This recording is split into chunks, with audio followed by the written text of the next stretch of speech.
Boche gold and diamonds. Buy now, pay later.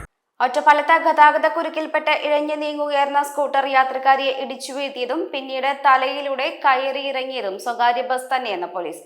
ഓട്ടോറിക്ഷയാണ് സ്കൂട്ടറിൽ ആദ്യം തട്ടിയതെന്ന വാദം വസ്തുതാ വിരുദ്ധമാണെന്ന നിലപാടിലാണ് പോലീസ്. സ്വകാര്യ ബസ് ഡ്രൈവർ കല്ലടിക്കോട് സ്വദേശി KM റഷീദിനെ പോലീസ് അറസ്റ്റ് ചെയ്തു.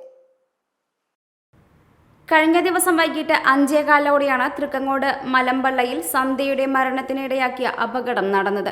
ഒപ്പമുണ്ടായിരുന്ന ഭർത്താവ് രാജേഷിന് പരിക്കേൽക്കുകയും ചെയ്തു. ഇരുവരും യാത്ര ചെയ്തിരുന്ന സ്കൂട്ടറിനെ മറികടക്കുന്നതിനിടെ സ്വകാര്യ ബസ് തട്ടിയെന്നും റോഡിൽ തെറിച്ചു വീണ സന്ധ്യയുടെ തലയിലൂടെ പിൻചക്രം കയറിയായിരുന്നു മരണമെന്നും FIR-ൽ വ്യക്തമാക്കുന്നു.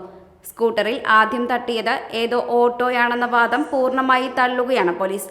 ബസ് പോലീസ് കസ്റ്റഡിയിലാണ്. പരിക്കേറ്റ രാജേഷ് കണ്ണിയമ്പുറത്തെ സ്വകാര്യ ആശുപത്രിയിൽ ചികിത്സയിലാണ്.